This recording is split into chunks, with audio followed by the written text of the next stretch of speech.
How would you rate your driving?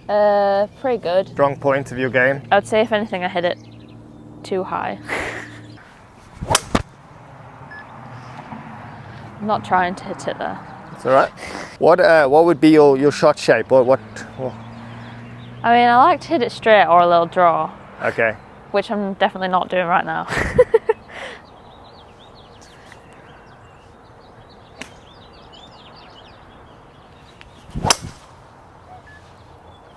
Pretty good. Do you feel like that setup has the ability to want to go right on you? I feel like it looks a tad close. I don't know if I'm like pushing it right because of that. What shaft do you use in your gamer driver? KBS 60C. From a tour perspective, right? So like you think of like, say I'm fitting in a fitting center, right? Where I get an hour with somebody and they're gone. I never see them ever again, right? It's a good chance that person's going to be uninformed. He's not going to have a lot of knowledge about his own game. He's going to be a little bit like, I'm the expert, right? On tour, like there's no wrong answers. Trust me, this player knows how to play golf. He knows what he needs, he knows what he wants. I'm there to kind of guide him along to help him find what he wants. So I'm not going to go, you need to launch the ball at X, you need to spin it at X. I'm just going to literally sit there and just, you know, you made a comment about that. So now I'm basically just going to change the setting. I don't care where I put it, but I'm going to get you to make another comment, and I'll kind of start to understand what you're seeing, what your eyes are seeing, what you like and what you don't like. And there's so many different variables in the golf club that you can move to change ball flight that I'll be able to give you what you like seeing. What does it look like compared to the last setting? More open. More open? Yeah. Okay. They're going to tell me it's closed it now or something. Yeah, I put more loft on it, and I mean, unless it's a left-handed sleeve, but I doubt that. Yeah, before it looked closed, that looked like fine, square it's fine. to It's me. what it is to you, right? So in. Get my eyes tested after this. Okay, now look at that one. Oh. So now what does that look like? Just looks like low and left. Low and left? Yeah. Awesome. I fully expect this to go really high, but I'm going to get you to hit it anyway, just based on what you like looking at, and then we'll go from there, right?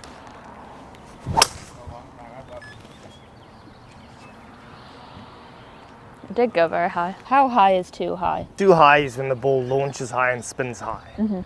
So it's a combination of high launch and high spin is not that's too high, I think. High launch and high spin, and low launch and low spin are very easy fixes. You get the face angle that the player likes to look at, and then you match the loft. So then you can just take loft off to get lower launch, lower spin, or you can put loft on. But when it's the opposite way around, when somebody's like low launch, high spin, that's a tough one to fix. That's when you start going into CG location and shaft and stuff, because what you're trying to do is you're trying to get the launch up and the spin down. This is a 9-degree head. I've put it 1 click higher.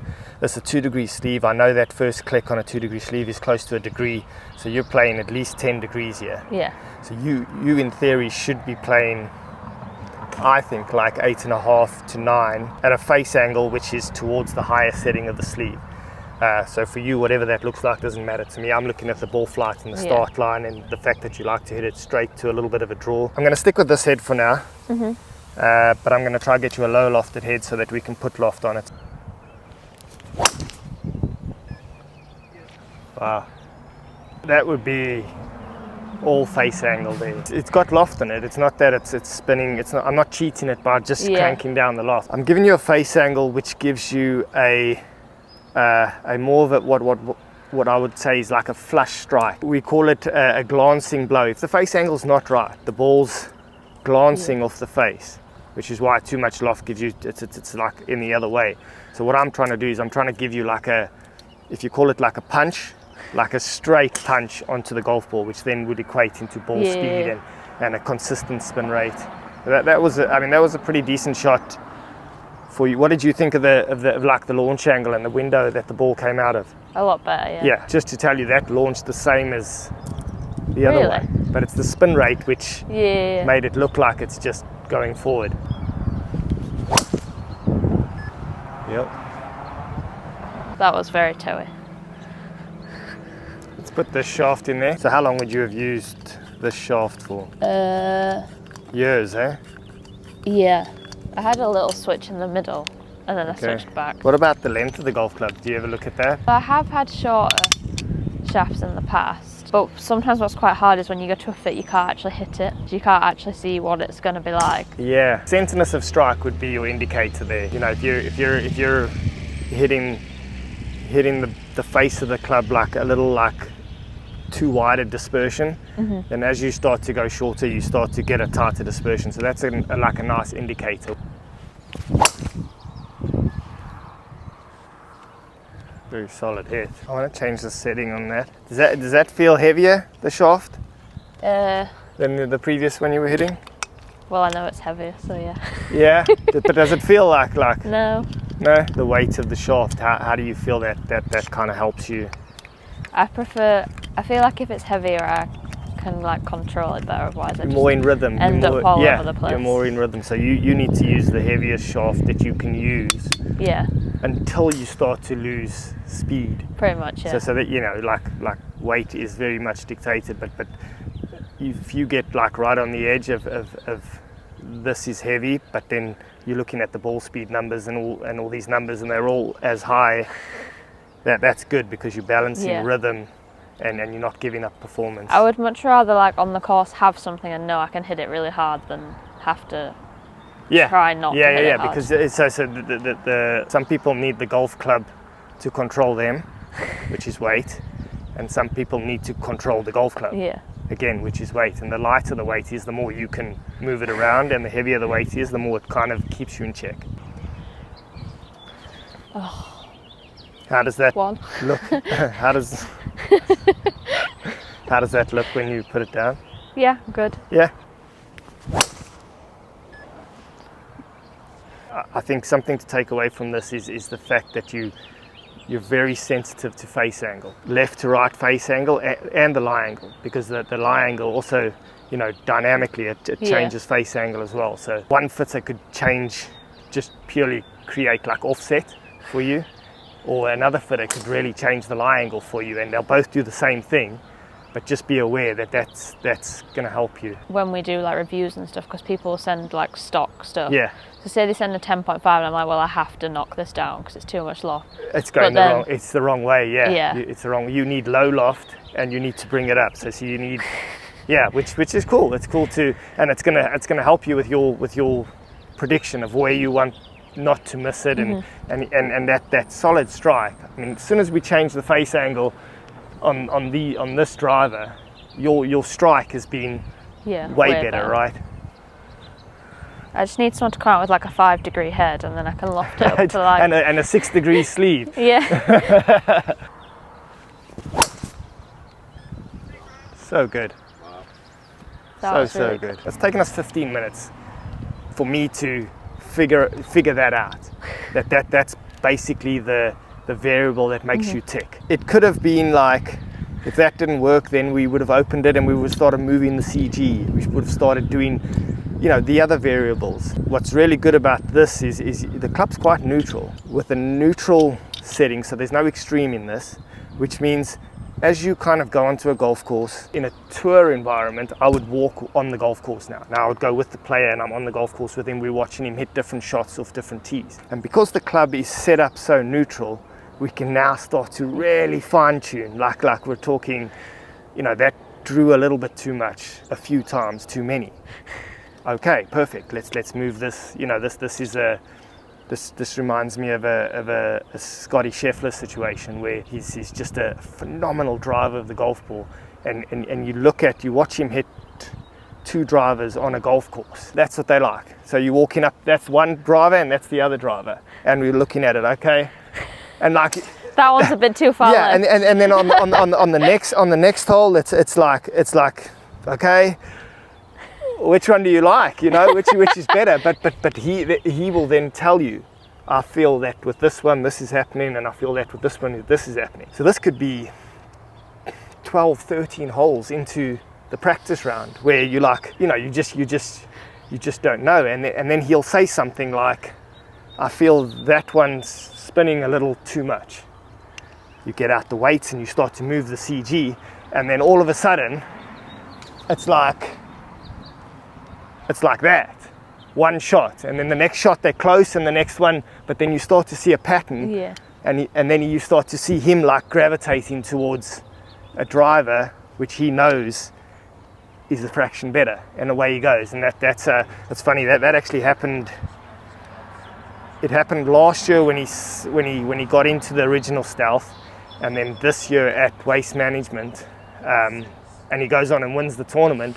But it was literally, we were on the 15th hole when we had worked out that Stealth 2 was actually going to be a little bit better for him. It was a whole, couple days on the range, and then 18 holes on the golf course, and only by about the 15th hole of that practice round were we like, okay, because you remember there's wind as well, so there's winds, there's crosswinds, there's so many different things. But once he knows what it is, you don't see him again. Would players ever like change loft or anything like that? Say they were going to like the Open and they really need to bring the flight down. By the time the ball gets to the end of this range, right, it's very close to where as high as it's got to be.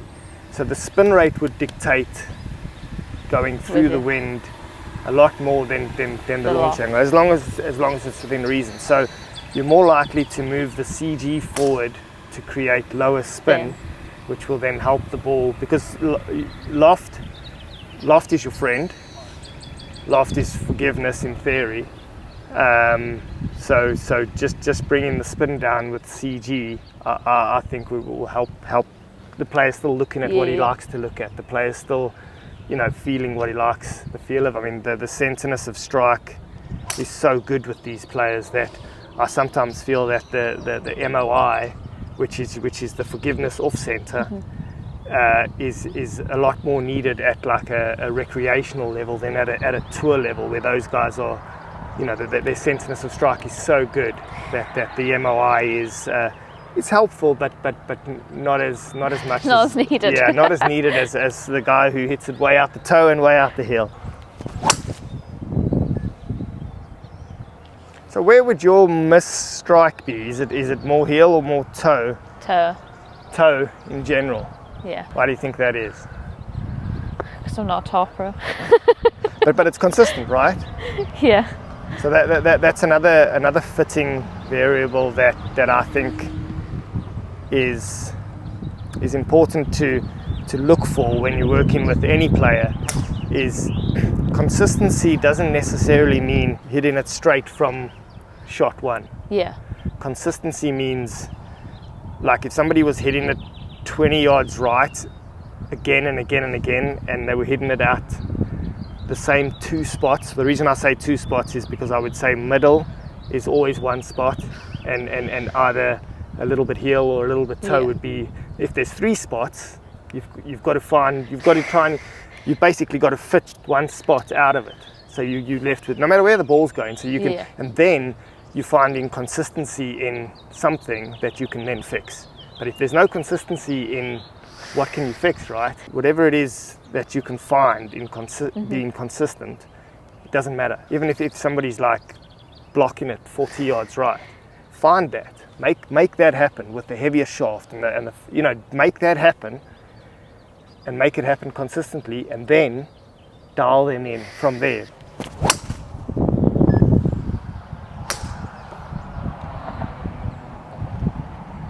Where's that come out of? The heel. Don't know, which is bad. What does the face feel like?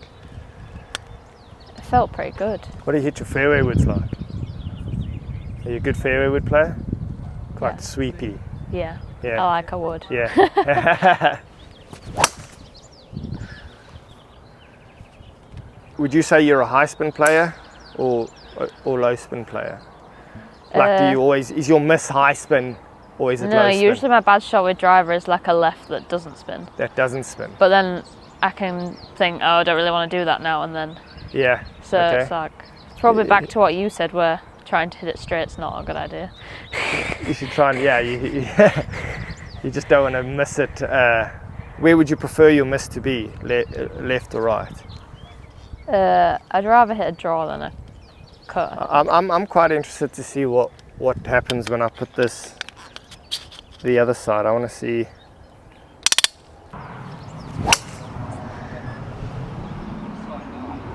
But that feels better to me than the one that goes like that. It's also an experiment.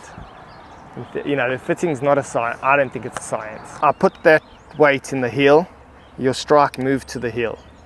Just that's what happened. It doesn't happen with everybody. Some people are like robots, some people aren't, right? I put that weight to the toe and your strike moved to center, which is actually the opposite of what a robot. If I did that on a robot, when I put it in the heel, the ball would draw more and go more left. If I put it in the toe, the ball would, the axis of the golf ball would shift the other way. But keep hitting, and I guess I got to get you to. Isn't that amazing? Mm-hmm. So you're following that the feels completely you're following different. the CG. It happens. It like. Which is why I say I like to fit neutral quite a lot. The ball speed's gone from like 139, 140, 139 to 143, which means the centerness of strike is a lot more there. But I mean that's a very well fit ball flight if it's what you like to see. I mean from a fitter's eye. Yeah, I really like that flight. It's really, and it's kind of, you said you wanted to see the ball drawing, turning over. I would say that the fact that I moved that weight to the toe as an experiment, because I noticed that when I moved it the other way, you heel struck it and spun it more. Wow. That's ridiculous. It's mad how different the ball flight is just from changing the weights on the So you club. talk about, I mean, this could not be further from standard. Right? We've got, you're on higher, so it's a 2-degree sleeve, so that's now at 10, like, you know, you could say 10 degrees if it's 8 exact plus 2 is 10. You know, you're now in a setting, so the face angle is really kind of squared up. That's helped with strike for sure. That's helped with strike. I'm looking at ball flight and I'm going, that's what Hannah asked for in the beginning of the fitting. She's like, I'm trying to get there. I know you react to face angle. Now I know you react to CG in the toe, and there's your fitting really. The loft is good because the spin is good. The loft is good because the launch is good, and then go from there. But I couldn't have done it without you telling me what. Wow, that feels like this. Wow, that looks like this. Wow, that. You know, I really like that.